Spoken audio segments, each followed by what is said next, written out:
तो दोस्तों ये वो गैस का प्रेशर है जो मैंने पिछली वीडियो में बनाया था। तो उसमें यहाँ पे हमारे पास एक फैन जो है ये गैस नहीं खींच रहा था, तो इसके साथ मैंने एक और फैन लगा लिया।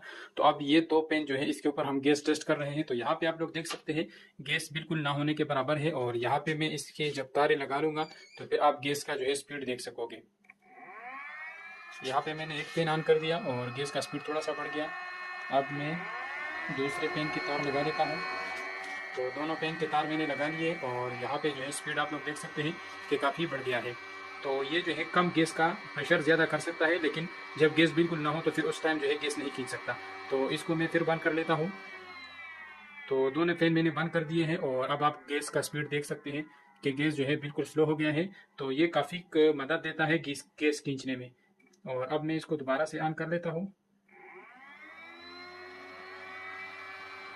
तो आप लोग देख सकते हैं इसमें काफ़ी फ़र्क आ चुका है।